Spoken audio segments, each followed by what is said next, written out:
Budget पेश होने के बाद अखिलेश यादव और बसपा प्रमुख मायावती ने योगी सरकार पर हमला बोला है। अखिलेश यादव ने कहा कि विकास सिर्फ कागजों में दिख रहा है। सरकार ने जनता से वादा किया था कि 2022 तक किसानों की आय दुगनी हो जाएगी, लेकिन ऐसा कुछ भी नहीं हुआ। योगी सरकार ने गुरुवार को अपना पहला बजट पेश किया। इस पर सपा अध्यक्ष अखिलेश यादव ने निशाना साधते हुए कहा कि प्रदेश में विकास सिर्फ आंकड़ों में ही दिख रहा है, जबकि सच्चाई यह है कि युवा आज भी बेरोजगार हैं। अखिलेश यादव ने आगे कहा कि योगी सरकार में जनता महंगाई और बेरोजगारी से परेशान है। युवाओं के पास बेरोजगार नहीं है, उनकी पढ़ाई बर्बाद जा रही है।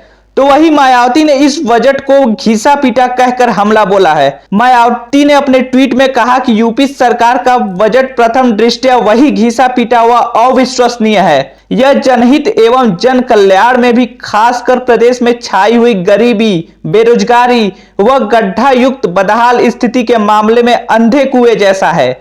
इससे यहाँ के लोगों के दरिद्र जीवन से मुक्ति की संभावनाएं लगातार क्षीण होती जा रही है। यूपी के करोड़ों लोगों के जीवन में थोड़े अच्छे दिन लाने के लिए कथित डबल इंजन की सरकार द्वारा जो बुनियादी कार्य प्राथमिकता के आधार पर होने चाहिए थे, वे कहां किए गए। स्पष्टता नियत का अभाव है, तो फिर वैसी नीति कहां से बनेगी।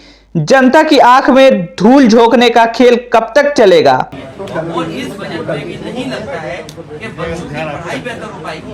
प्राइमरी एजुकेशन को बर्बाद कर दिया उन्होंने।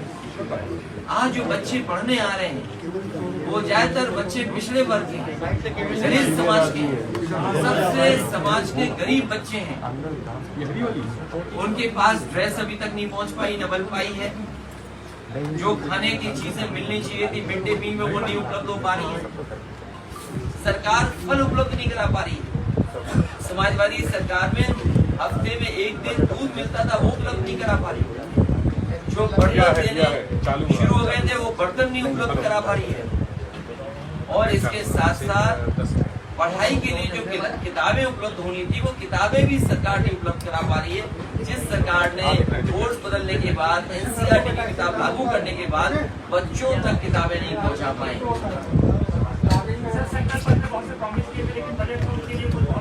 ये जो बजट है, दिल्ली से जो मदद मिलती है उसका भी एडिशन बजट है। ये जो 6 लाख करोड़ के लिए तारीफ बज रही है, वो दिल्ली के बजट को जोड़ करके बजट है। और फिर कल भी मैंने कहा था कि दिल्ली की सरकार की मदद क्या है।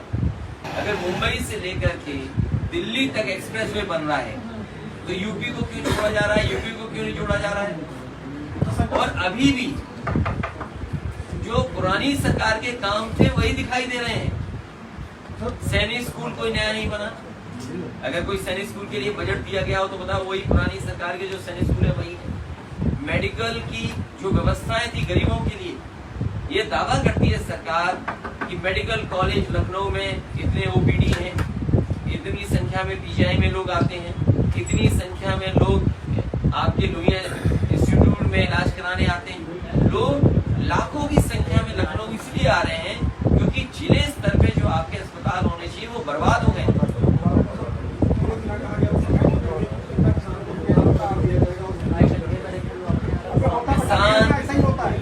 एक गन्ने का भुगतान का तो सरकार बताती है, लेकिन सरकार कभी ये नहीं बताती कि बकाया कितना है। क्या इस बजट में किसानों का अभी तक जो बकाया है पैसा वो मिल जाएगा। सरकारी सहकारी चीनी मिलों का तो सरकार बजट में रखे, लेकिन जो प्राइवेट मिल हैं उनका पैसे का भुगतान कब तक हो जाएगा। इस बजट में समाजवादियों ने सपना देखा था कि हमारे गरीबों की दवाई के साथ साथ इलाज